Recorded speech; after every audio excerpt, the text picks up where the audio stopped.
kekasih muria dimanapun Anda berada, selamat berjumpa lagi bersama dengan saya Salsa, masih di God Calling ya.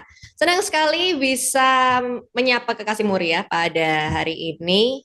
Seperti biasanya, God Calling selalu menghadirkan narasumber yang baru ya. Dan menariknya di God Calling, di program God Calling ini kita akan mengenal narasumber saya secara pribadi, berbincang dengan beliau tentang profilnya, tentang panggilannya, bagaimana beliau mengalami perjumpaan pribadi dengan Tuhan, dan bagaimana transformasi kehidupannya, bahkan sampai ke titik pelayanan yang dijalani saat ini. Dan saya berharap sekali melalui program ini Kekasih Muria boleh mendapat nilai-nilai baik dan menyemangati juga Kekasih Muria untuk semakin on fire ya dalam menjalani panggilannya. Kita tahu setiap panggilan itu selalu berbeda dan Tuhan memanggil engkau dengan cara yang berbeda juga. Nah, tanpa berlama-lama saya akan perkenalkan narasumber saya pada pagi hari ini ya. Ini sudah sore sebetulnya, tapi saya tappingnya pagi, jadi saya sebutnya pagi aja deh ya, karena kita mau panggil ini. Selamat pagi, Bu Yeni Mustika Sari. Nah, Selamat pagi juga, Salsa. wow, senang sekali ya. Saya sempat bertemu dengan Bu Yeni itu udah cukup lama deh, beberapa bulan yang Ya, lalu terakhir kita sempat ketemu ya Bu ya. ya, ya. Dan saya teringat lagi sama Bu Yeni karena YouTube. Ya. Dan ada kisah apa di balik itu? Nah, nanti kita akan berbincang lebih jauh tentang bagaimana saya menemukan Bu Yeni lagi di YouTube ya. Ini untuk kekasih muria yang penasaran, terus ikutin tayangan ini ya sampai akhir. Oke, di awal selalu saya akan menceritakan dulu profil dari narasumber saya. Bu Yeni ini lahir di Surabaya tanggal 20 Mei 1960, tepat ya. Tanggal 20 Mei. Nah, untuk kekasih muria yang setia, pasti udah tahu dong tanggal 20 Mei itu ada apa. 20 Mei itu hari ulang tahunnya Radio Muria juga. Jadi kita ulang tahunnya barengan, Bu. Ayo. Itu hari apa namanya? Kebangkitan nasional ya, Bu ya. Ya, Kebangkitan Nasional. Hari Kebangkitan Nasional barengan juga bareng dengan Ko Didi dari founder dari Radio Muria Jepara. Ini kita on fire biar terus Hmm. bersemangat ya. Gitu. Ya, ya, ya. Wow, luar biasa. Jadi saat ini Bu Yeni itu lebih banyak stay-nya itu di mana? Kalau kemarin-kemarin kan masih di Kopeng. Apa ini bolak-balik berarti Semarang Kopeng gitu. Ya, bolak-balik Semarang Kopeng, tapi lebih banyak di Kopeng. Lebih banyak Ya, di Kopengnya ya. ya, Dan ya. Paling 2 minggu sekali pulang untuk keperluan kesehatan gitu. Nanti kembali lagi. Besok pagi jam 5 saya sudah kembali ke Kopeng. oke. Ya, Nah, ya. pada penasaran kan ya, ngapain Bu Yeni ini di Kopeng nih kan? Pada penasaran juga. Jadi makanya ikutin terus ceritanya. Nah, profil yang lain sebetulnya Bu Yeni ini sempat melayani. Jadi sebelum saat ini sudah di emeritus ya Bu ya. Bu Ya. Yeni itu sempat melayani di GKMI Semarang yang ada di Jalan Pemuda. Kalau teman-teman mungkin tahu ya GKMI Saidan. Nah, Ya, itu ya Bu ya. Itu melayani di situ berapa lama ya Bu ya? saya mulai mengenal GKMI Semarang khususnya itu tahun 1982 ketika Hmm. saya stase dari Duta Wacana. Kemudian 83 diminta praktek lagi dan 84 setelah wisuda sarjana saya diminta untuk melayani full time di GKMI Semarang. 10 Agustus 1984. Kemudian saya sempat diminta untuk menjadi gembala di GKMI Cabang Kelapa Gading, sekarang GKMI Pengharapan. Di Hmm. sana saya sampai dengan 2000, kemudian 2000 saya mengambil S2, lalu 2001 akhir saya diminta kembali melayani di GKMI Semarang sampai pensiun 2017, Agustus 2017. Jadi 33 tahun full time di GKMI. Ya, Oke, walaupun di dua gereja yang berbeda ya. ya. Tetapi Mm-mm. sama-sama GKMI, Sama-sama GKMI. Jadi udah nyantol dari begitu lulus sudah nyantol ke GKMI ya Bu ya?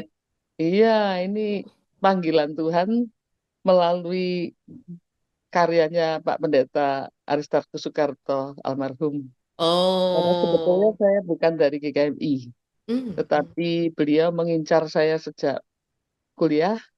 Sebelum lulus sudah diincar dan disimpan. Jadi gereja lain meminta saya dilarang begitu. Oh, Jadi saya jadi diarahkan oleh Pak Aristarkus tanpa saya sadari. Tapi itu juga tangan Tuhan yang membuat seperti itu ya. wow, luar biasa. Oke. Nah, kita udah paling nggak tahu nih gambarannya ya tentang siapa Bu Jenny. Saat ini eh, beliau nih sebetulnya founder ya Bu ya, founder dari Balai Berkat. Ya, Hmm. ya, Dan saat ini makanya beliau banyak di Kopeng karena Balai Berkat itu sekarang adanya di Kopeng. Jadi kalau ke Kasih Muria penasaran tempatnya ada di mana, sebetulnya kalau di Google tuh kelihatan ya Bu ya Balai ya. Berkat ya. Balai Karya Berkat pasti keluar Hmm, Balai Karya. maps-nya, tapi juga website-nya. Jadi cari di Google tuh ketemu tuh. Nah, Ya, nanti kita akan ngobrol-ngobrol lebih jauh sebetulnya Balai Karya Berkat itu apa sih? Terus ya, gimana sih gitu. Pelayanannya kayak apa sih? Siapa sih yang boleh datang ke sana? Nah, kita ya, ngobrol-ngobrol. ya, Tapi sebelumnya, Bu, kita mau ya, mundur dulu. Tadi kan Ibu udah ceritain ya sebetulnya ya. bagaimana pertama kali Ibu berjumpa dengan GKMI. Tapi saya penasaran dulu di awal-awal, apakah ibu itu sebetulnya dari awal itu terlahir sudah sebagai seorang Kristen atau ada perjumpaan dan transformasi perjumpaan pribadi lah dengan Tuhan? Hmm, ya. Jadi saya lahir dari orang tua Kristen, ya. Tetapi saya mengalami penderitaan batin yang besar, bukan karena eh, orang tua saya jahat, ya, tetapi karena sekalipun mereka orang Kristen, tetapi mereka belum lahir baru, sehingga mereka sering bertengkar, ya. Dan kalau bertengkar tuh menakutkan, kejar-kejaran, nanti satunya bawa pisau, kejar-kejaran, satunya bawa selendang, mau bunuh diri ya. Jadi bukan mau membunuh, tetapi berkejar-kejaran tuh mau bunuh diri. Oh Karena iya. ya karena sebetulnya hal yang sepele, kecemburuan seperti itu ya. Oh, Pulangnya terlambat, agak banyak gitu, mami saya marah, lalu berantem. Jadi sebetulnya hal-hal sepele, tetapi itu menjadi begitu menakutkan bagi saya yang masih kecil. Ya. Nah, itu membuat saya merasa ini hidup kok gak enak sekali ya. Untuk apa sih hidup ini kok isinya kok cuma pertengkaran sampai pagi setengah 4. Mereka berantem dan kami anak-anaknya dengar dari kamar sebelah seperti itu. Jadi saya merasa untuk apa hidup ini? Saya ternyata juga karena bosan mendengarkan pertengkaran-pertengkaran itu, saya juga ingin mati, gitu ya. Jadi kalau saya kan sekolahnya siang ya. Waktu SD, ya betul, saya sekolahnya siang. Ketika saya sendirian gitu ya di rumah, mami sibuk di belakang, papi bekerja, ada adik-adik saya yang sekolah pagi gitu. Saya sering duduk berdiri di belakang jendela. Ada fotonya itu, foto waktu saya masih kecil sering berdiri di belakang jendela dengan teralis kayunya itu. Saya sering melihat keluar sambil bertanya-tanya, untuk apa hidup ini? Untuk apa hidup ini? Nanti kira-kira saya besar jadi apa ya? Apakah mungkin saya hidup sehat atau saya jadi gila ini, masuk rumah sakit jiwa ini? Karena saya tidak tahan mendengar pertengkaran-pertengkaran. Selain itu, eh, eh, mami itu meluapkan emosinya ya kepada anak-anaknya. Jadi kami ini sering dipukulin, termasuk saya. Sampai SMA saya masih sering ditempeleng sampai bibir saya pecah. Jadi berkali-kali saya ditempeleng dan harus lari ke kamar mandi, lalu direndam dengan air dingin supaya darahnya cepat berhenti. Jadi saya merasa dari kecil sampai SMA ya sering dipukuli, sering ikat ya, dikejar, dipukul dengan rotan, dengan sapu lidi. Rasanya menderita sekali hidup ini ya. Buat apa ini hidup? Itu saya mulai bertanya-tanya itu dari usia 9 tahun. Jadi sekalipun saya lahir di orang tua dari orang tua Kristen, tetapi saya ada penderitaan batin oleh karena situasi rumah tangga. Nah, dari penderitaan batin itu saya ingin mati, tetapi suatu hal terjadi suatu hari. Begitu. What Diteruskan. happened, Bu? Iya dong. Ini lagi seru-serunya loh, Bu. Apa yang Ya, terjadi saat itu? yang terjadi. Nah, eh, suatu hari pembantunya Mami ya, pembantu kami itu mengajak saya pergi ke gereja. Saya dari kecil ke gereja, dari lahir dibawa ke gereja oleh Mami. Mami saya aktif di GPPS, Gereja Pentakosta Pusat Surabaya. Ya. Kami dari bayi itu digendong dibawa ke gereja. Ya, saya masih ingat, saya masih kecil digandeng, lalu Mami menggendong adik saya yang beda 2 tahun dari saya. Jadi kami selalu ke gereja dari kecil, tetapi kemudian setelah SD, karena saya sekolah minggunya di GGS, Gereja Reformed, ya, ah, Gereja Reformed, ya, Surabaya, GGS namanya. Sekarang eh, tempatnya tetap di Pregolan Bunder, Surabaya. Kalau kami sekolah di Sekolah Kristen Pretus Tegasari, maka sekolah minggunya adalah dari Gereja Reformed Surabaya. Hmm, Jadi hmm, SD saya di situ, kemudian sampai dengan kelas 6 ya, SMP-nya baru saya pindah ke sekolah minggu atau komisi remaja yang lain. Nah, pada waktu saya kelas 6 itu dengan wajah yang selalu muram gitu, pembantu saya mengajak saya. Nah, saya sekarang ingat namanya Mbak Titik. Orang yang membawa saya sampai saya bertemu dengan Tuhan Yesus itu adalah Mbak Titik, pembantu saya. Dia bilang, nih, ikut Mbak Titik yuk kebaktian pemuda. Saya sekolah minggu besok pagi, saya bilang. Nggak apa-apa, ini Sabtu sore. Lalu saya minta izin mami saya dan diizinkan. Kami naik becak berdua, lalu saya diajak kebaktian pemuda hmm. bersama pembantu saya ini. Nah, disitulah saya bertemu dengan Tuhan secara pribadi untuk pertama kalinya dan mengubahkan hidup saya. Pada waktu saya duduk di dalam kebaktian itu, pendetanya berkhotbah dengan sederhana sekali. Dia hanya berkata bahwa Allah itu adalah Bapa kita. Bapa yang sangat mengasihi kita. Bapa yang tidak peduli kamu itu siapa, bagaimana, ya. Kalau papanya sendiri, mamanya sendiri bisa benci, bisa membuat menderita kita, tetapi Allah Bapa tidak pernah membuat kita menderita, tetapi Dia Oh, sangat mengasihi dan menerima kita apa adanya. hmm, Dia mengasihi kamu apa adanya selamanya. Ketika saya mendengar firman Tuhan disampaikan, hati saya itu luar biasa ya, terjamah dan saya merasa saya tidak sendirian. Saya punya Bapa yang luar biasa baiknya dan mulai hari itu saya punya semangat hidup. hmm. Saya tidak lagi suka merenung lalu aduh saya enaknya mati, buat apa hidup. Itu sudah tidak demikian lagi waktu saya kelas 6 SD. Mendengarkan berita firman Tuhan bahwa Allah adalah Bapa yang sangat baik menerima apa adanya, mengasihi dengan tulus, dan tidak pernah menginginkan kita menderita. Gitu. Oke. Itu Wow. ceritanya. Awal bertemu dengan secara pribadi dengan Tuhan. Wow, itu berarti sekitar kelas 6 SD ya. Kelas 6 SD itu umur 12 ya, Ya, 12 tahun tahun. 72. Oke. Wow, wow, wow. Wah, saya tidak menyangka bahwa akan dapat cerita yang seperti ini. Punya orang tua yang keras dan otoriter itu memang eh, satu hal yang sangat menekan. Papi saya termasuk yang Betul. otoriter.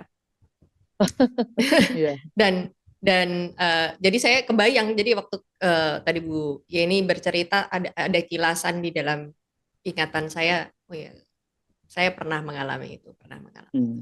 Ya, ya. Dan memang itu akan menjadi pressure yang berbeda ya, apalagi di kala anak-anak masih masih usia yang sangat-sangat muda, sangat-sangat dini. Kita belum bisa mensortir sebetulnya mereka tuh masalahnya apa Ya, sih gitu kan. ya, Dan kita nggak paham-paham banget gitu dengan situasi itu. ya. Mungkin saja kekasih muria yang saat ini juga menyaksikan tayangan ini, Anda punya em, cerita yang hampir-hampir mirip lah dengan saya dan Bu Yeni ini.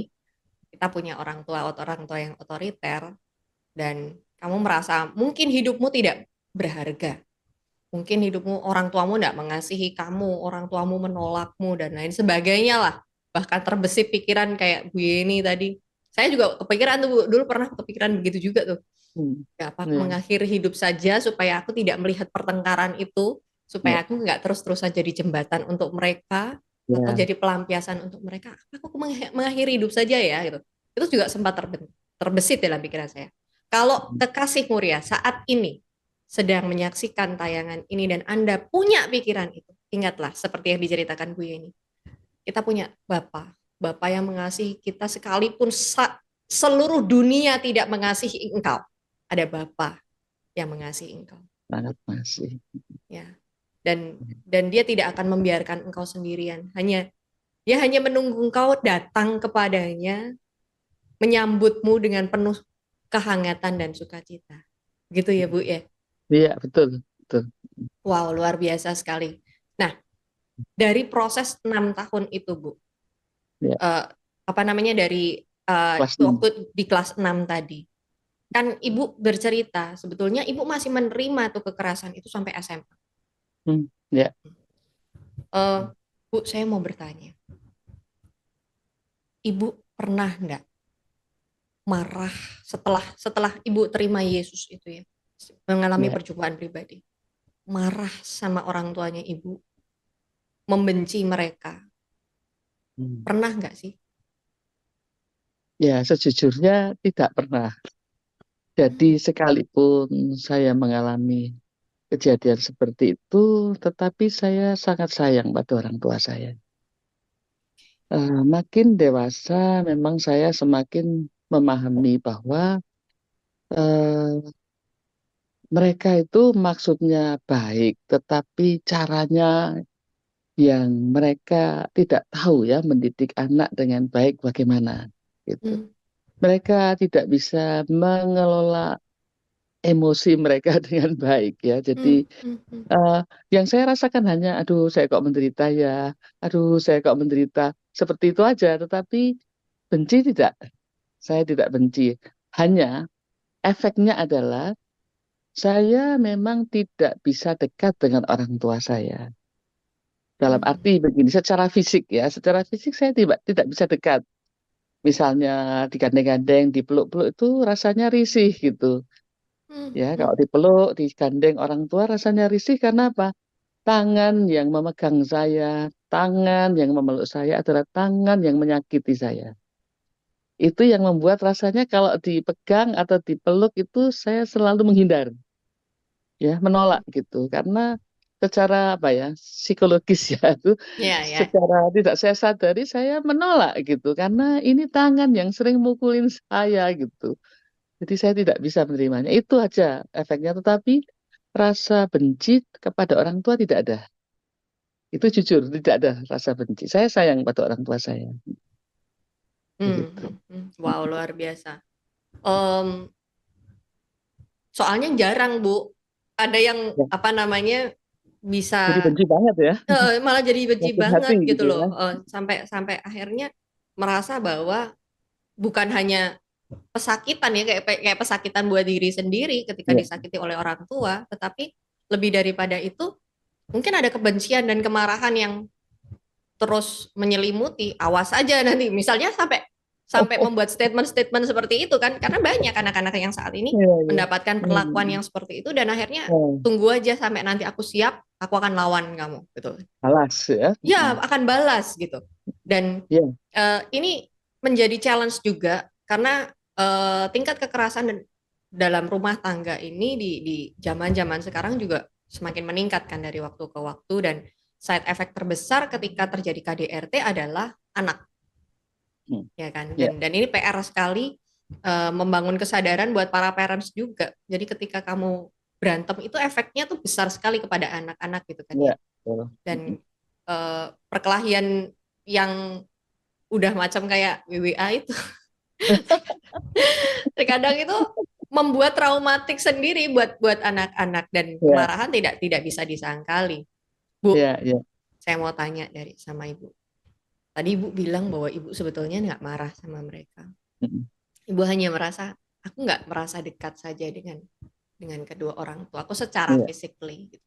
ya. Ngobrol itu buat Ibu ada ngerasa ada gap gak sih Bu?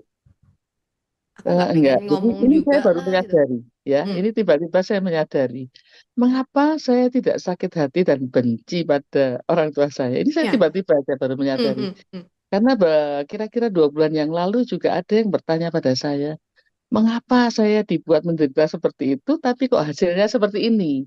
hmm. Karena Gimana dia Bu? hasilnya beda banget gitu. Hmm, Dia menjadi pemberontak, jadi preman gayanya, hmm, gara-gara disakiti orang tuanya. Waktu itu saya tidak bisa menjawab. Saya tidak tahu saya itu. Why? Saya kok bisa tetap sayang gitu. Saya hmm, kok tidak hmm, berubah menjadi orang yang keras, kasar, jahat. Ini tiba-tiba saja ini saya diingatkan Tuhan ya mungkin ya. hmm, hmm.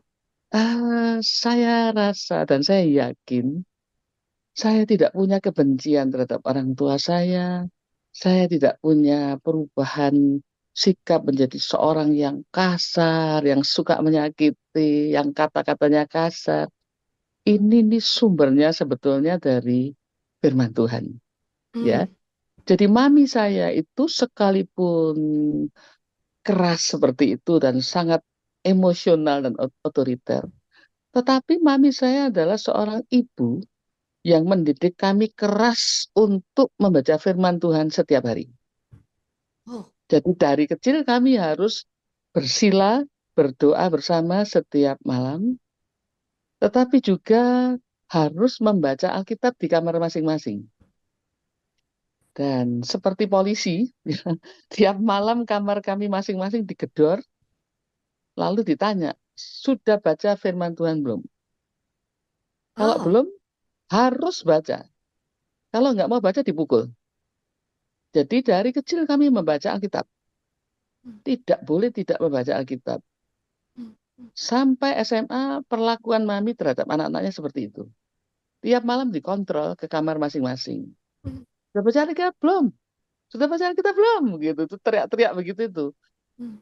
Dan setiap hari itu yang diperkatakan mami itu selalu firman Tuhan.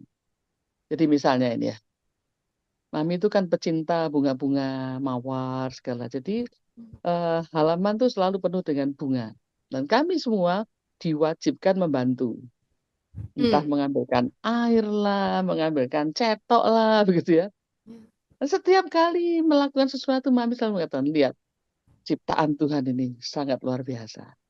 Ada yang merah, ada yang hijau, ada yang begini. Lihat ini, tiap daun berbeda. Ini firman Tuhan itu selalu diucapkan setiap hari sampai bosen-bosen kami ini. Ya, jadi apa saja yang dilakukan selalu eh, arahnya kepada Tuhan, firman Tuhan. Nah, ini saya baru menyadari mengapa saya tidak membenci mereka. Karena setiap hari diisi dengan firman. Dan firman Tuhan selalu mengatakan, hormatilah kedua orang tuamu. Ya, Firman ya. Tuhan selalu mengatakan, kasihlah orang yang membenci kamu, yang menyakiti kamu. Nah ini kayaknya itulah yang membuat, yang Hmm, tertanam di hati kami semua anak-anaknya. hmm. Tidak ada satupun anak-anak mami yang benci dan kurang ajar pada mami. Juga Oke. pada papi. Sampai mereka dipanggil Tuhan dua-duanya, kami semua sangat sayang pada orang tua kami. Hmm, Karena apa? Nah, sakit hati ini dikalahkan oleh firman Tuhan firman. yang ditanamkan tiap hari. Ini saya baru sadar nih. Oke. Jujur, saya baru sadar. Kenapa kok saya tidak benci gitu. Ah, hmm, hmm, Ya, hmm, jadi ada sisi kerasnya yang menyakiti ya, hmm, hmm, tetapi hmm, juga sayangnya dan ketegasannya untuk mendisiplin kami membaca hmm, firman. hmm, hmm. Itu. Saya rasa itu Secara, kuncinya ya. wow, Ini saya baru wow, menemukan ini dalam percakapan ini. Tadinya wow. saya nggak bisa jawab itu kenapa. Hmm, Ya, ya, ya, ya, ya, ya. Jadi secara tidak langsung didikan akan firman. Dan firman itu yang sebetulnya menolong ibu, ya, menyadarkan ibu, mengingatkan ibu bahwa kasihmu harus lebih besar. Kasihmu ya, harus lebih besar. ya. Ampuni, ampuni. Jadi lebih Mengampuni, mudah ya, Bu ya. mengasihi, mengampuni, menghormati. Itu Oh, terus yang ditanamkan di dalam hati dan pikiran kami anak-anaknya. Itu firman Tuhan seperti itu. Jadi itu yang membuat tidak ada satupun dari kami yang membenci orang tua kami. wow, Walaupun wow. eh, nomor satu dan dua yang paling banyak dipukulin.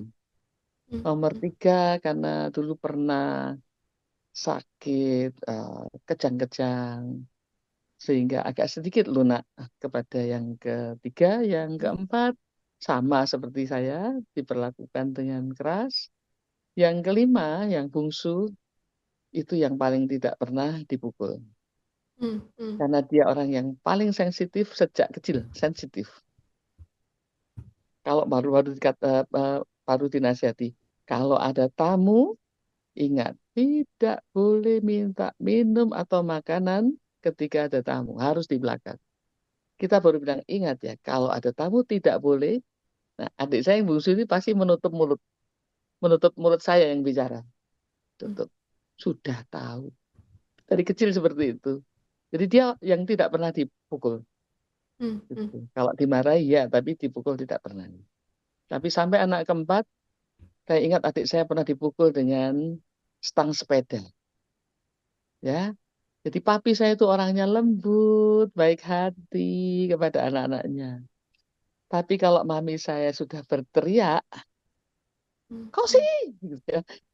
Tapi kan namanya si Gegoa ya, hmm, sayanya si. Kok sih? Anak-anak kayak gitu nggak pukul gitu ya. Nah, papi, apa yang dipegang tangannya papi itu akan dipukulkan ke anaknya. Saya pernah dilempar tang karena mami berteriak, ini anak kok nggak dipukul. Nah, itu pokoknya apa yang di tangannya dipukulkan. Tapi sebetulnya papi itu orangnya sangat sabar dan baik.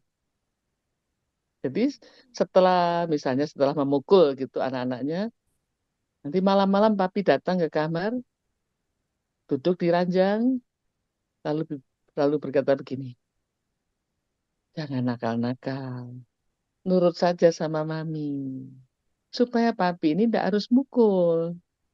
Gitu. Sakit ya tadi, lalu dilus-lus kami ini. Sakit ya, lain kali jangan ya, jangan begitu, supaya papi tidak mukul gitu. Lalu kami hmm. dikasih uang saku lebih buat besok pagi. Oh, oh. Seperti itu papi saya. Jadi yang keras itu sebenarnya mami saya. Hmm. Papi saya sangat-sangat lembut. Jadi Manis. nggak ada kata maaf, tapi cara beliau meminta maaf dengan cara seperti itu ya, Bu. Ya, kami dibilang jangan nakal, nurut sama mami. Gitu, supaya papi tidak mukul. Begitu. Itu aja Hmm, yang dia lakukan dan ya kami semua ya terkesan dengan kelembutan papi. hmm. Diam-diam tuh sebetulnya papinya Bu Yeni tuh menurut saya ya, Bu, eh, tipe-tipe suami penurut tuh, Bu. Ya, betul. Betul. Ya kan? Apa Ya, yang ya. dikatakan maminya Ibu tuh langsung diturutin loh. Iya, menurut Tapi dalam bisa banyak berantem hal. terus ya, Bu ya? Iya, berantem tuh kan yang marah mami saya. Oh. Papi kan, ya mam, udahlah mam, kan gitu papi saya. Hmm. Oke, oke, oke, oke, oke. Gitu. Jadi Ya, akhirnya kita menemukan sebuah cerita yang baru. Tetapi message pentingnya begini. Saya ingin mengingatkan juga kepada kekasih mulia kita belajar satu hal ini dari Bu Yeni. Bahwa firman itu akan menolong kita untuk menyadarkan diri kita bahwa ya benar. kasih Tuhan lebih besar. Saya Ya, selalu benar. diingatkan juga bahwa kalau kamu mau memancarkan kasih kepada orang lain, isi dulu hatimu, pikiranmu, ragamu ini dengan banyak kasih. Dan sumber kasih terbesar adalah dari Kristus. Kamu harus Ya, mengalami sebuah perjumpaan pribadi. Mungkin lewat ya, membaca firman, bersekutu dengan Tuhan, dengan doa-doa pribadimu, kemudian di dalam apa pergumulanmu sendiri, ketika kamu bersama dengan komunitas tumbuh kembangmu ya, dengan komunitas rohani yang saling dukung dan support kamu, itu akan membangun manusia rohani kita yang akhirnya terisi terus dengan firman kasih. Sehingga lebih susah kita untuk benci orang, lebih susah kita untuk marah terlalu lama sama orang. Yang ada yang kita keluarkan hanya kasih, karena apa yang ada di dalam kita lebih banyak kasihnya kan daripada kebenciannya gitu. Betul, betul. Ya, Ya ini penting gitu. sekali ya. Jadi untuk kekasih Muria, bukannya nggak ada harapan ketika kamu saat ini mengalami pengalaman yang mungkin serupa dengan apa yang dialami Bu Yeni. Kamu dilukai, entah bukan sama orang tua aja ya, mungkin sama lingkunganmu atau siapapun yang ada di sekitarmu. Ingatlah bahwa kasih Tuhan akan mencukupkan kamu dan there's more than enough, bahkan lebih daripada cukup. Kalau kamu sudah mengalami perjumpaan pribadi dengan Tuhan, hidupmu dipenuhi kasih, maka akan lebih mudah bagi kamu untuk mengasihi orang lain, bahkan orang yang membenci kamu sekalipun. Oke, tadi kan kita sempat ngobrol-ngobrol juga, udah dari SMA nih Bu, kita beranjaknya dari SMA. Ya. Ketika Ibu masuk kuliah, mau masuk kuliah, Hmm. apakah itu langsung Ibu ngambil keputusan mau jadi hamba Tuhan? Atau sebetulnya Hmm. ada proses lagi nih untuk sampai mengambil keputusan menjadi, aku mau belajar teologi deh, mau jadi hamba Hmm. Tuhan deh. Ya, ya. Ya, ya memang sejak saya mengalami perjumpaan dengan Bapa yang Maha Kasih itu, saya terus berpikir-pikir tentang untuk apa saya hidup, tujuan hidup ini apa. Dan saya mengenal hamba-hamba Tuhan yang sering mampir ke rumah kami. Jadi papi mami saya itu aktif di gereja ya, dan dilibatkan dalam banyak pelayanan, termasuk pelayanan apa ya, menjamu para hamba Tuhan begitu. Jadi misalnya ada hamba Tuhan dari Jepang, dari Hawaii, pasti papi yang menjemput, bawa ke rumah, diajak makan dan sebagainya. Dan setiap bulan satu kali, papi mami saya pasti mengundang siswa-siswi sekolah Alkitab, ya dulu belum S1, masih siswa Alkitab Surabaya ya, SES, Sekolah Alkitab Surabaya. Sebulan sekali mereka mengundang siswa-siswa Alkitab itu untuk makan di rumah kami. Sabtu keempat misalnya. Semuanya makan di rumah kami supaya mereka bisa makan yang ya lebih baik lah gitu ya, makanan yang macam-macam begitu, karena rata-rata mereka yang sekolah di situ kan dari tempat yang jauh, dari mana, Kupang, yang tetapi bukan Kupang kotanya, Hmm, tetapi hmm. pedalaman Alor, dari gunung-gunung. Banyak siswa Alkitab yang seperti itu, jadi papi mami itu ingin supaya mereka bisa bersekutu, tetapi juga menikmati ya makanan-makanan yang mungkin mereka belum pernah makan gitu. Nah, dalam pelayanan papi mami seperti itu, saya menemukan bahwa ya memang yang saya senangi adalah kalau saya bisa menolong orang lain juga bertemu dengan Tuhan. Orang lain mendapatkan kekuatan dari Tuhan, seperti yang saya alami, seperti yang dilakukan oleh hamba-hamba Tuhan yang sering datang ke tempat kami. Jadi kemudian saya rajin sekali menyimpan ayat-ayat Alkitab yang dibagikan oleh gereja. Jadi di Hmm. gereja saya dulu itu ya, di GPPS itu, setiap pasca kami diberi telur pasca, tapi telurnya itu ditempelin ayat. Ya misalnya Yesaya 41 ayat 9 dan 10. Ada lagi tulisan apa. Lalu Natal demikian juga. Kami dibagi kartu Natal, ada ayat Alkitabnya. Nah, setiap kali saya menerima ayat-ayat itu, saya simpan ya. Saya tarik dari kulit telur, lalu saya simpan. Kartu Natal saya simpan, dan semua ayat yang saya terima sama. Ada dua bagian ya. Yesaya 41 ayat 8 sampai 10. Begini ya, saya bacakan ya. Ya. Tetapi engkau, hai Israel hambaku, hai Yakub yang telah kupilih, keturunan Abraham yang kukasihi. Engkau yang telah kuambil dari ujung-ujung bumi, dan yang telah kupanggil dari penjuru-penjurunya. Aku berkata kepadamu, engkau hambaku, aku telah memilih engkau dan tidak menolak engkau. Janganlah takut sebab aku menyertai engkau. Janganlah bimbang sebab aku ini Allahmu. Aku akan meneguhkan, bahkan akan menolong engkau. Aku akan memegang engkau dengan tangan kananku yang membawa kemenangan. Ya, memang setelah kita membaca konteksnya, kita tahu artinya apa. Tetapi inilah ayat-ayat yang membuat saya itu terpanggil untuk melayani Tuhan.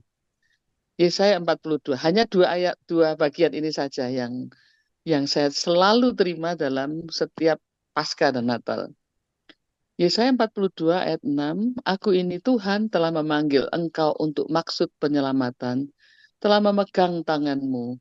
Aku telah membentuk engkau dan memberi engkau menjadi perjanjian bagi umat manusia, menjadi terang untuk bangsa-bangsa, untuk membuka mata yang buta, untuk mengeluarkan orang hukuman dari tempat tahanan dan mengeluarkan orang-orang yang duduk dalam gelap dari rumah penjara. Jadi Yesaya 41 dan 42 ini yang selalu saya terima pada waktu menerima telur Paskah maupun kartu Natal. Dan itu saya simpan terus dari saya SMP Hmm. sampai SMA. Ketika eh, papi mami saya menanyakan kepada saya, ini sudah lulus mau sekolah mana? Mm-mm. Lalu saya mengatakan saya mau sekolah Alkitab. Saya kira mereka senang, tapi ternyata tidak. Mereka marah besar. Marah besar. Mereka maunya saya masuk sekolah farmasi. Karena papi punya relasi orang-orang Jepang ya di Mm. Surabaya yang punya farmasi gitu. Tapi saya berkeras tidak. Saya mau masuk sekolah kitab, saya mau jadi hamba Tuhan. Dan buntutnya cukup panjang. Jadi mami saya mengancam kalau sampai saya sekolah Alkitab, maka mami saya akan minggat, ya, meninggalkan semua adik-adik saya, tidak mau tahu pokoknya. Mm. Dan Mm. betul, setiap hari saya rebutan kunci. Jadi begitu ada yang keluar, buka kunci, taruh begitu, nanti akan diambil mami dan mami sudah siap dengan kopernya berisi pakaian. Jadi selalu tarik-tarikan supaya mami tidak pergi. Jadi itu memakan waktu beberapa hari sampai akhirnya eh, pernah lolos ya. Saya tidak tahu, mami saya lari pergi sudah membawa kopernya. Tapi kemudian saya ingat mami saya itu dekat dengan seorang pendeta yang ya seperti pendeta keluarga kami lah, ada masalah kami Mm. panggil beliau gitu. Dan akhirnya saya cari mami saya memang ada di pendeta Subekti itu, lalu saya ajak pulang, lalu saya beritahu, "Eh, mami itu tidak usah minggat. Saya ini memang dipanggil Tuhan untuk melayani Tuhan nih. Buktinya apa?" Gitu. Saya keluarkan semua ayat yang saya simpan di diary saya. Mm. Ayatnya semua tak kasih ke Mami. Mami baca, ini loh ayat-ayat yang saya simpan dari saya SMP kelas 1. Mami baca Mm. aja. Lalu Mami saya menerima ayat-ayat itu, digenggam, masuk kamar, dikunci kamarnya, Mami berdoa, lalu membaca ayat-ayat yang saya berikan. Saya sambil berdebar-debar ya, memikirkan ini gimana ini nanti keluarnya. Ternyata Mami saya setelah 1 jaman gitu ya, Mami saya suka berdoa. Mm. Berdoa bisa berjam-jam di kamar ya. Mm. Keluar dengan air mata, saya dipeluk, dia bilang, pergi, jadilah hamba Tuhan. Wow. Mhm. Jadi setelah membaca firman Tuhan yang saya simpan itu, Mami saya yakin memang saya jadi hamba Tuhan. Hmm. Pergi. Hmm. Besok pagi berangkat sama papi. Mendaftarlah. Memang kamu disuruh jadi hamba Tuhan. Hmm. Nah, Hmm. saya menangis, saya dipeluk, lalu suruh saya pergi. Nah, siang itu sambil duduk, saya metani ubannya gitu toh. Hmm. Mami bilang gini, Mami itu menyesal. Kenapa Mami tidak rela kamu pergi sekolah Alkitab? Karena itu di luar kota. Mami belum cukup menyayangi kamu. Kamu akan pergi sekolah Alkitab lalu jadi hamba Tuhan. Mami yakin kamu tidak akan kembali ke Surabaya. Dan Hmm. Mami merasa bersalah. Belum menyayangi kamu cukup. Hmm. Mami harus melepas kamu selamanya. Karena jadi hamba Tuhan itu nurut Tuhan. Dan Mami yakin kamu tidak akan dikirim ke Surabaya. Akan pergi kemana-mana untuk melayani Tuhan. Dan mulai hari itu saya tidak perlu menyembunyikan ombyoan kunci. Hmm. Karena Mami saya sudah meyakini bahwa saya dipanggil Tuhan untuk melayani Tuhan. Wow. Itulah ya. Jadi Mami saya itu orangnya keras sekali, tetapi dia itu takut sama Tuhan. Hmm. Tuhan mengatakan apa, Mami saya menurut. Selama berhari-hari itu saya belum mengeluarkan ayat-ayatnya yang saya terima. Begitu Mami baca ayat-ayat firman Tuhan yang saya terima, langsung iya memang dipanggil. Berangkat begitu. Itu Wow. kisahnya yang cukup dramatis. Ya, ya, ya. Ya, dan sangat mengesankan bagi saya. Ketaatan Mami kepada Tuhan melewati egonya. Hmm. Gitu. Hmm. Wow, kita bisa belajar ya. Sekalipun eh terkadang kita tuh melihat orang hanya sebelah mata. Orang ini keras, hanya di Ya, satu sisi. Tetapi ya, kita nggak melihat bahwa ada nilai-nilai baik, ada hal-hal baik juga yang kita patut dan bisa kok pelajari dari sosok yang keras itu gitu. Jadi ya, jangan hanya cuman melihat kerasnya. orang itu hanya dari satu sisi, tetapi harus dari dua sisi. Terkadang itu akan jauh lebih fair. Kamu bisa, Ya, oh ya, kita belajar dari hal yang buruk itu supaya kita nggak mengulang. Tapi betul. kita perlu menjadikan hal yang baik itu menjadi sebuah teladan buat hidup kita. Ya. Gitu kan ya. Wow, itu luar Ya. biasa, Bu. Saya belajar banyak. Nah, setelah Ibu masuk sekolah Alkitab nih, pilihannya Ya. waktu itu kemana, Bu? Sebetulnya saya memilih, jadi saya itu dari ketika hati saya digerakkan Tuhan untuk melayani Tuhan itu, menjadi hamba Tuhan itu, saya menyimpan potongan berita. Mm-mm. Jadi kalau baca koran itu, saya kan nggak seperti sekarang ya. Sekarang kita tinggal googling aja, sekolah Ya. kita di mana. Nah, waktu itu ketika saya melihat di koran ada eh, apa namanya foto dan keterangan tentang sekolah Alkitab gitu, saya potong, saya simpan gitu. Sebetulnya yang saya tahu ya cuma itu, Hmm. sekolah Alkitab Karanglo, tulisannya begitu. Hmm. Saya simpan. Jadi ketika mereka kemudian menerima saya mau masuk sekolah Alkitab, saya mengatakan saya mau masuk sekolah ini loh. Cuma ada dua, I3 Batu dan Karanglo yang Hmm. berdekatan tempatnya ya. Nah, kemudian engkau saya ini ketika dengar dia bilang, nanti tak tanya no pendetaku. Engkau saya ini aktif dan menjadi majelis dulu di GKI Emmaus Surabaya ya. Hmm. Nah, ketika dia pulang dia bilang, jangan masuk sekolah itu. Dia bilang gitu. Ini pendeta-pendeta saya lulusan sekolah Duta Wacana semua. Dia bilang, masuk Duta Wacana aja, bisa jadi guru, bisa jadi apa begitu ya. Dia Hmm. menceritakan. Ya saya tidak mengerti orientasi sekolah Alkitab masing-masing ya, karena saya tidak Hmm. punya pengetahuan apa-apa tentang sekolah Alkitab.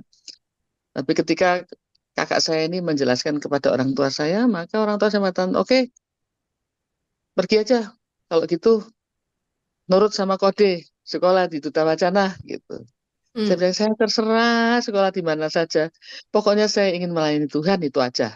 Gitu. Hmm. Hmm. Akhirnya saya diantar papi saya naik bis ke STT Duta Wacana. Waktu itu masih Hmm. STT. Tahun 79. Dan masih ada drama lainnya lagi. Banyak Ketika banget ya dramanya ya. drama lagi. Ketika naik bis malam dengan papi saya, ternyata ada jembatan putus di Madiun Mm-mm. dan kami harus berputar arah entah lewat mana lah. Sampai akhirnya mungkin perjalanan yang 10 jam itu menjadi lebih dari 15 jam. Mungkin kalau tidak salah 20 jam perjalanan.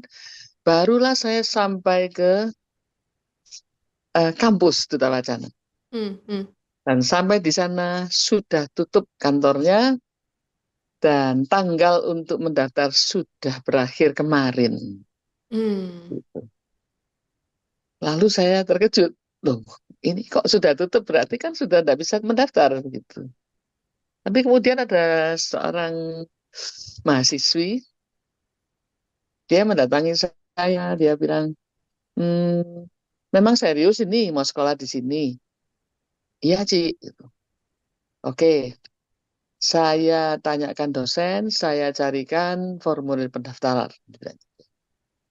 Namanya adalah Ci Esther Anggraini. Ya, orang Magelang. Eh, ya, sampai sekarang masih menjadi hamba Tuhan di Magelang ya, walaupun sudah pensiun.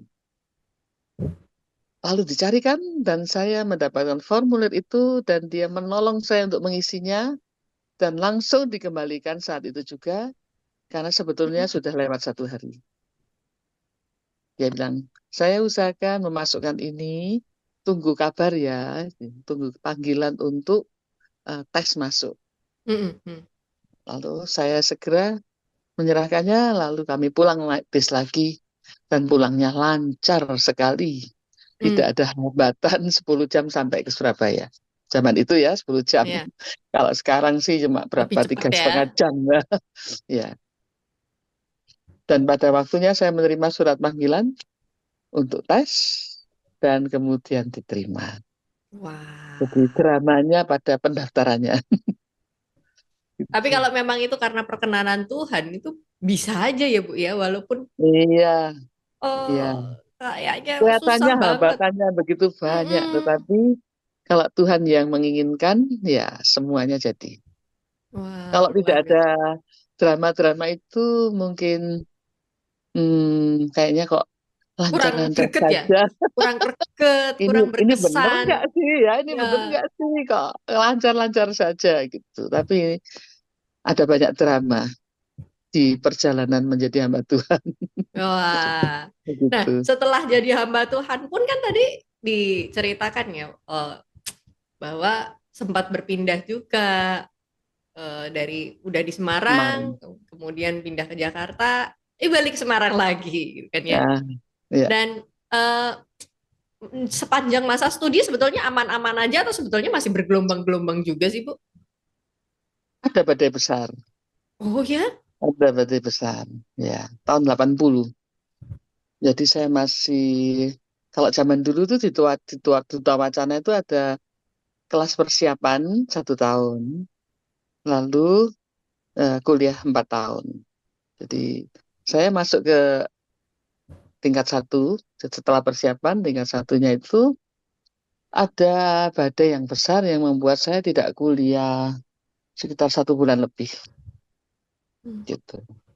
Itu nanti juga akan saya ceritakan di YouTube, di channel saya. Wah, penting ya. Jadi nanti Kekasih Muria, nanti saya akan sharekan link YouTube-nya Bu Iya, Yeni Mustikasari ya. Jadi iya. di situ tuh ada banyak banget hal-hal menarik ya. Saya bilang menarik ya, karena itu nanti kita akan bahas di bagian pelayanan ya.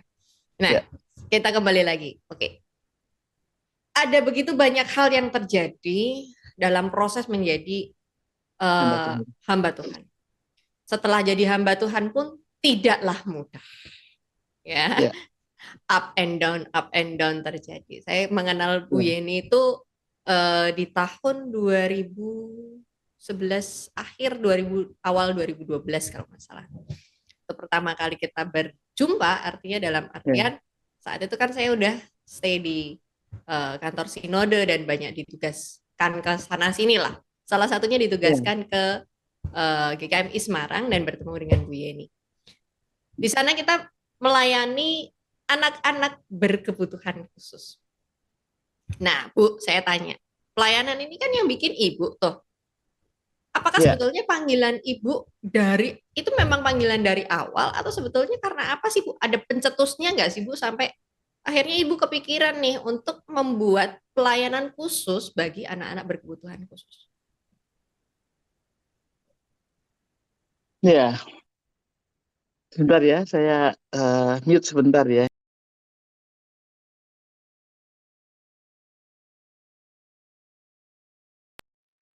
Maaf, saya ada bau-bau gosong, saya takut ada apa yang terbakar di belakang. Oke, sudah. Ya, mengenai pelayanan disabilitas atau difabel ya. Saya dulu sama sekali tidak pernah punya ah, ide atau keinginan pelayanan disabilitas. Tetapi ada kisah yang sederhana sebetulnya yang membuat mata saya terarah kepada pelayanan disabilitas. Saya yakin ya ini caranya Tuhan membuat saya eh, memperhatikan pelayanan itu. Selama ini pelayanan sosial yang saya lakukan bersama jemaat, ide-ide saya adalah menolong orang-orang berkekurangan, orang-orang sakit, ya seperti itu, orang-orang yang butuh studi semacam itu. Tapi pelayanan kepada disabilitas sama sekali tidak terpikirkan. Sampai pada suatu hari di kebaktian sore itu saya melihat ada jemaat, ya jemaat yang mahasiswa datang gitu. Nah, suatu hari mereka datang membawa teman mereka yang baru. Ya, saya tidak mengenalnya, tapi saya melihat dari belakang, oh, ini biasa datang bertiga, sekarang berempat nih, gitu. Tapi ketika pulang bersalaman, saya tidak sempat mencatat ya namanya. Minggu depannya datang, minggu depannya tidak datang. Nah, ketika bersalaman, saya bertanya, ini teman yang kemarin datang 2 kali di mana kok tidak ikut? Lalu mereka menjawab, anu tante, nggak mau ke gereja. Loh, kenapa ya? Hmm. Ya, katanya percuma, ke gereja itu percuma, katanya. Wah, saya sebagai gembala kan terkejut ya. Ke gereja percuma. Apa yang harus saya perbaiki dari ibadah di GKMI Semarang ini supaya tidak menjadi percuma bagi yang hadir begitu. Saya tanya, nanti tunggu sebentar di bawah ya, di basement nanti saya mau bicara sebentar. Lalu saya salami orang yang lain, lalu saya lari ke bawah mencari mahasiswi-mahasiswi itu. Saya tanya, kenapa kok dia merasa percuma ibadah di sini? Apa yang kurang yang harus saya perbaiki ibadah di sini? Lalu pemudi-pemudi itu mengatakan, enggak, tante, dia itu kan bisu tuli. Jadi kebaktian di sini percuma, dia enggak ngerti apa-apa, tante. Oh, bisu tuli. Oke, oke, oke. Saya akan pikirkan. Pulang dari ibadah itu saya terus memikirkan bagaimana caranya supaya orang yang bisu tuli bisa mengikuti ibadah, bisa mengenal Tuhan, bisa melayani Tuhan, bisa menikmati indahnya hidup dekat dengan Tuhan. Itu menjadi kegalauan saya beberapa bulan. Kalau Tuhan izinkan hal ini terjadi, bagaimana caranya supaya mereka bisa mengenal Tuhan?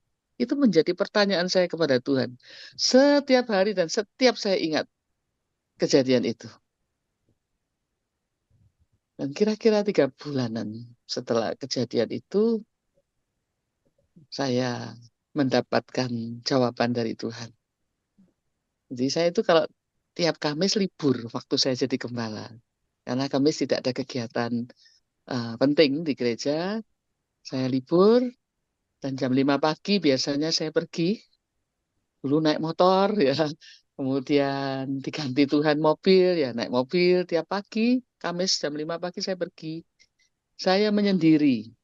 Jadi bukan masalah tempatnya keramat atau tidak keramat, tetapi saya butuh tempat yang saya bisa sendirian dan tidak diganggu siapa-siapa.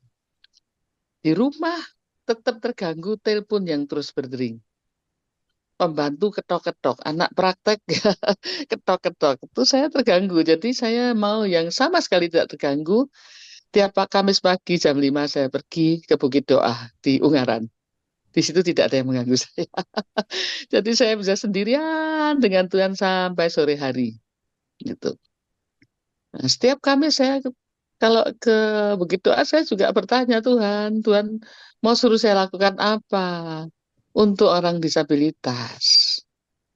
Kasihan loh, mereka itu kan harusnya bisa menikmati indahnya hidup dengan Tuhan, seperti yang saya nikmati. Tuhan mau kasih cara jalan bagaimana? Nah, setelah 3 bulanan itu, guru SLB yang eh, jadi jemaat kami, ya, saya yang mengateisasi, yang membaptis tahun 2002, ya itu dia setia kemudian beribadah dan melayani di GKMI Semarang. Nah, dia menemui saya setelah ibadah. Dia tanya, Bu, bisa bicara, Bu? Teman saya itu mau ketemu Ibu. Boleh, boleh, saya bilang gitu. Ada di bawah, Bu. Lalu setelah ibadah itu saya berjumpa dengan Pak Legimin. Ya. Ya. Guru SLB juga. Jemaat saya ini namanya Pak Bintoro, juga guru SLB di situ. Hmm. Ya, sayang sekali ya Tuhan sudah memanggil beliau ya tiba-tiba tahun Ya. lalu. Tapi Pak Bin lah yang mempertemukan dengan Pak Legimin. Lalu Pak Legimin berbicara kepada saya, dia sangat merindukan anak-anak SLB yang Kristiani bisa beribadah secara khusus, dilayani secara khusus.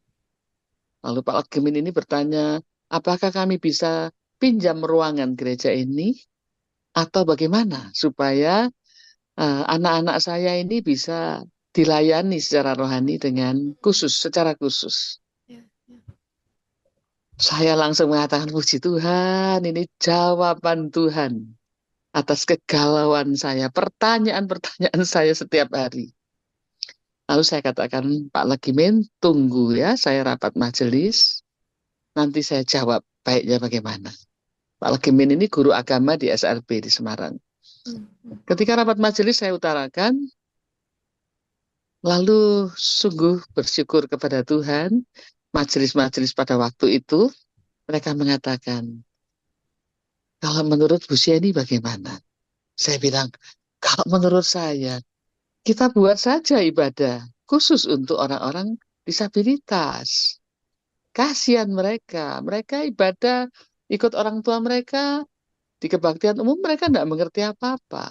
Mereka ikut di sekolah minggu, ya ada yang diejek, ya dibuat main, dibuat mainan gitu, dibully. Lebih baik kita buat aja ibadah khusus untuk mereka. Yes. Dan majelis-majelis pada waktu itu mengatakan kami semua setuju.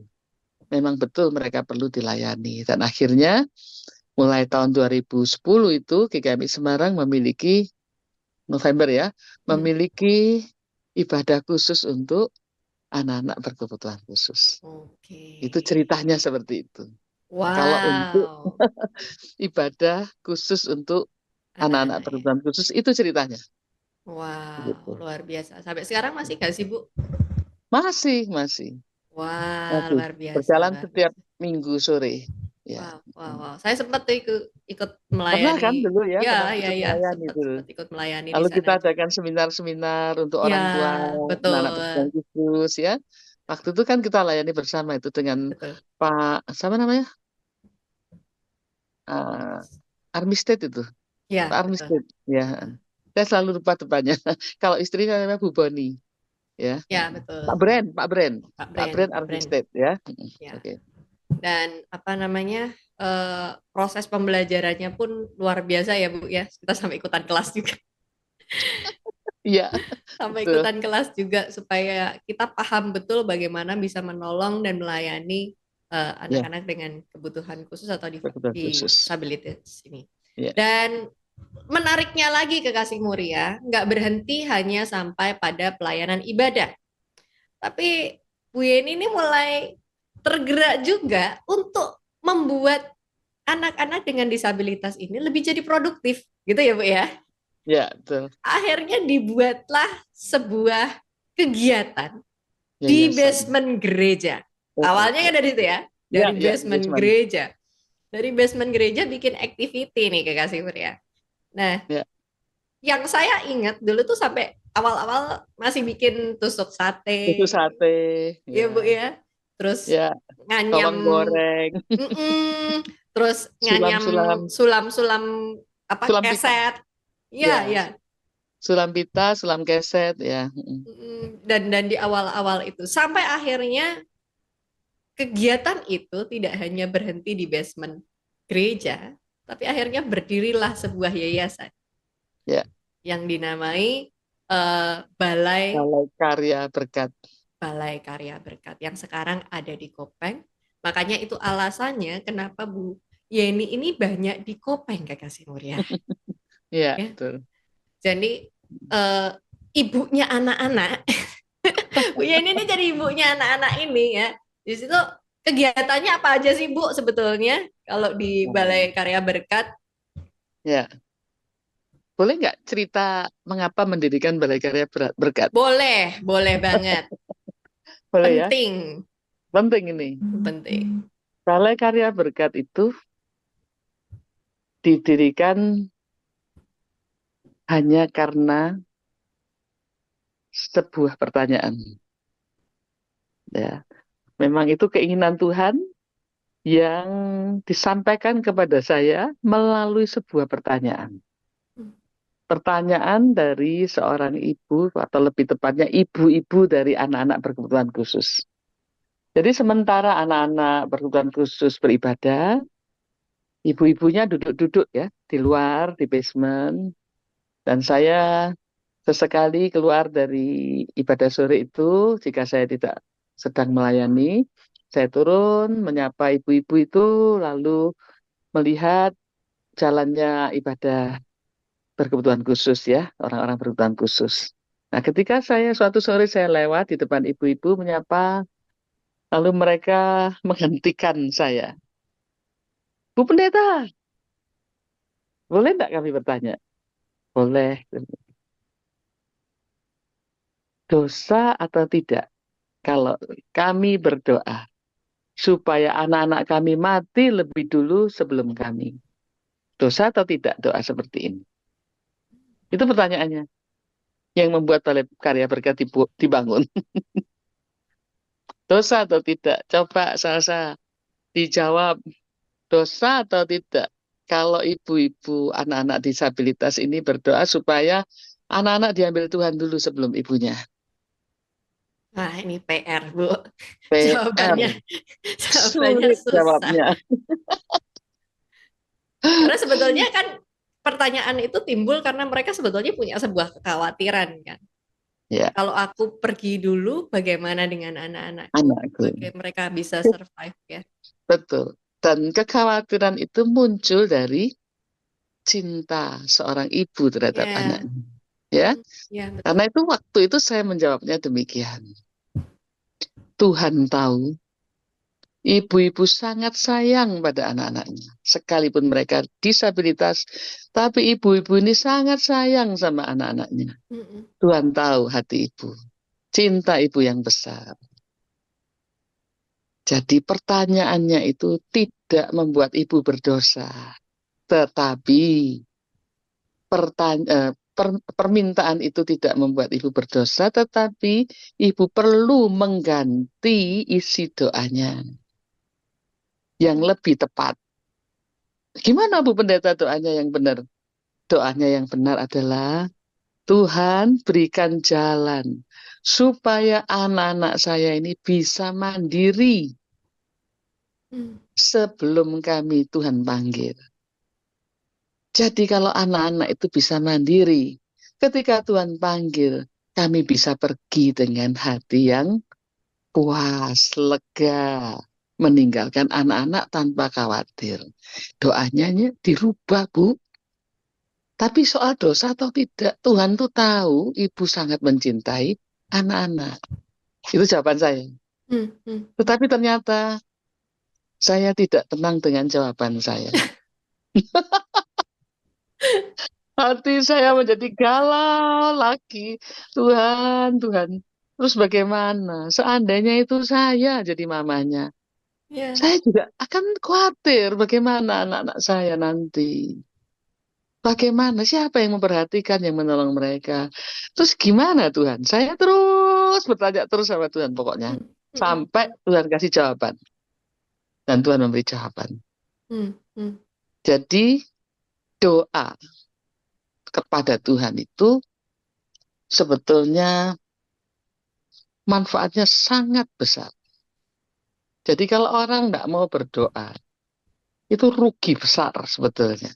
hmm, hmm, hmm. Karena ketika kita berbicara dengan Tuhan, Tuhan itu juga mau menjawab kita, mau berbicara kepada kita. Yes. Tidak selalu Tuhan tuh bicara, oi Siani, buatlah ini, buatlah itu. Nggak ada tuh suara seperti itu, tidak ada. Pernah saya mendengar itu 2 kali.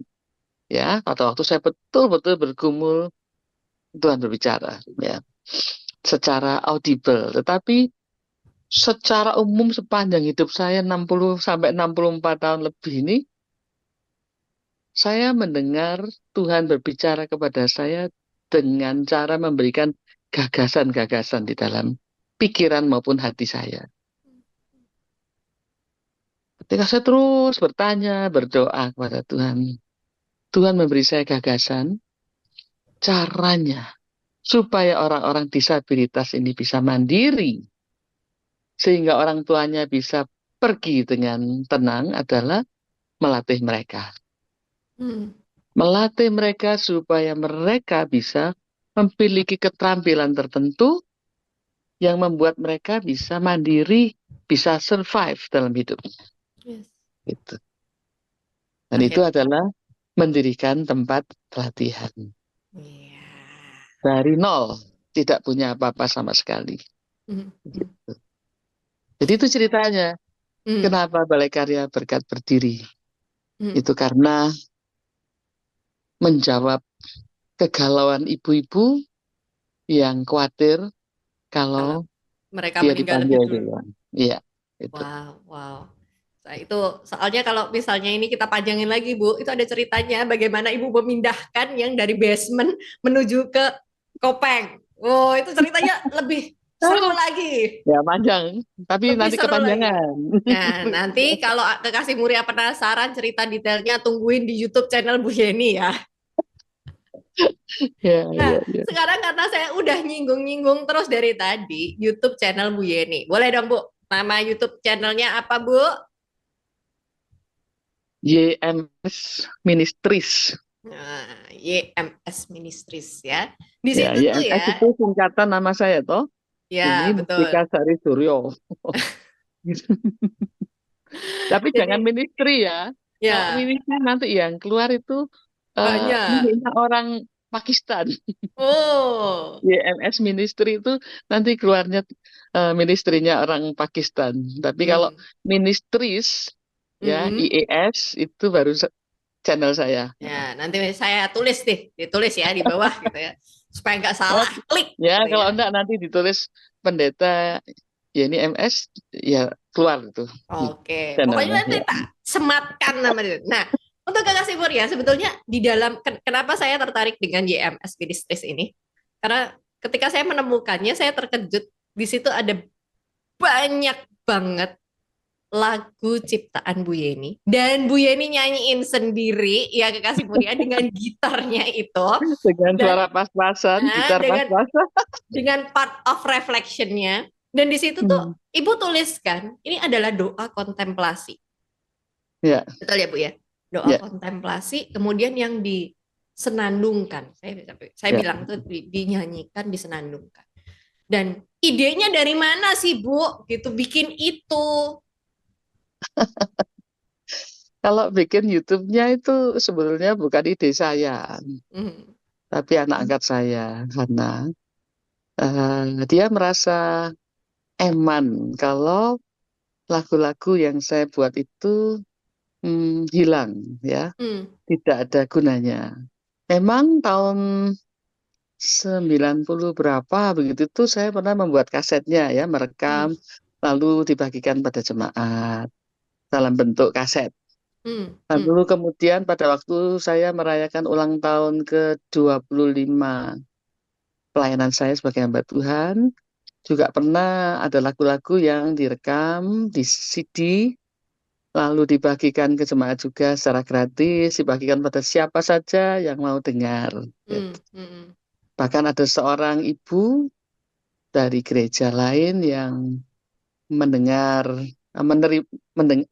mendengar kaset itu diputar di radio itu, selalu dia menginginkan CD itu, lalu dia menduplikasikannya sekitar 1.000 lebih keping, Wah. dia duplikasi sendiri, lalu dia bagikan kepada teman-temannya. Jadi karena di cover CD itu saya tuliskan, jika merasa diberkati, ingin menggandakannya silahkan, Hmm. tidak Hmm. perlu izin saya begitu. Jadi digandakan ribuan keping Hmm. tanpa seizin saya gitu, dan saya izinkan. Kalau mengenai lagu-lagunya itu, Hmm. kapan Hmm. saya membuatnya? Saya tergerak untuk membuat lagu itu sejak saya masih kuliah tahun tahun 82. Jadi karena itu ada lagu-lagu yang barangkali kalau didengar kok kuno banget gitu. Ada, karena itu Berarti saya udah lama buatnya tahun sekali ya, Bu ya? tahun Udah lama 80-an banget itu. kan ya? Ya, ya, Oh. ya. Jadi saya itu suka main gitar sendirian dengan ya kunci yang pas-pasan aja gitu. Saya setelah saat teduh biasanya saya kemudian mendapatkan apa dari saat teduh itu saya buat lagu Hmm. gitu. Atau Hmm. saya Hmm. mengalami apa, saya tulis, saya buat lagu. Tanpa saya mengerti bagaimana sebetulnya caranya membuat lagu, saya tidak tahu. Hmm. Pokoknya Hmm. saya buat aja jadi lagu, Hmm. saya rekam dengan handphone begitu. Nah, eh, karena kesibukan saya, jadi seringkali itu saya membuat lagu justru kalau saya sakit. Karena itu, karena kalau sakit kan saya tidak bisa kemana-mana, tidak bisa Hanya pelayanan. merenung ya, Bu ya? Jadi kan hanya di tempat tidur. Nah, kalau saya Eh. sakit, itu produktif saya. Karena itu jemaat saya itu sering menggoda saya kalau tahu saya sakit gitu. Wah, wah ini operasi begitu ya. Saya sudah beberapa kali operasi. Operasi gitu. Cik, saya tunggu ya lagunya. Karena kalau habis sakit pasti banyak lagunya. Karena nganggur kan di tempat tidur, Ah. diem aja itu. Ya. Nah, pasti keluar lagu dia. Dan Hmm. memang betul, memang kalau saya sendirian di kamar, punya waktu banyak, saya akan menghasilkan lagu. Gitu. Hmm. Makanya itu di teksnya ditulis bahwa ini adalah part of doa kontemplasi. Bahwa itu Betul, hasil perenungan Ibu ya. perenungan. Ya, Oke. habis doa, membaca firman, Hmm. diam gitu. Hmm. Kadang pegang gitar, nanti muncul itu Wah. syair-syair, muncul melodinya begitu. Hmm. Ya, Hmm. Hmm. seperti itu. Wow. Sampai sekarang, sampai kira-kira 3 minggu yang lalu saya masih membuat lagu lagi. Wah. Begitu. Jadi kita Jadi setiap menunggu ya ya ada karya-karya Bu Yeni nih ya di YMS ya, Ministries ya. Di Kekasih ada Mulia yang 100 lagu penasaran. lebih, tetapi Wow, ini. baru baru direkam 50-an lah ya. Ya, nanti kita tunggu Mm-mm. postingannya ya. Siapa Ya, tahu habis ini Hana jadi rajin posting-posting ya. ya semoga bisa rajin posting. Dia sibuk Ya, sekali sekarang ya. ya. Jadi Kekasih Mulia yang penasaran sebetulnya ada banyak kisah yang sebetulnya dapat Kekasih Mulia pelajari, dapat Kekasih Mulia tangkap nilai baiknya dari apa yang diceritakan sama Bu Yeni. Nanti kalau pengen lihat detailnya, karena Bu Yeni sebetulnya udah siapin nih ya. Nanti beliau mau ceritakan banyak hal melalui YouTube channelnya. Nah, boleh nanti mampir deh ke YMS Ministries ini. Ya. Boleh dengerin lagunya, dengarkan ceritanya, semoga menginspirasi juga.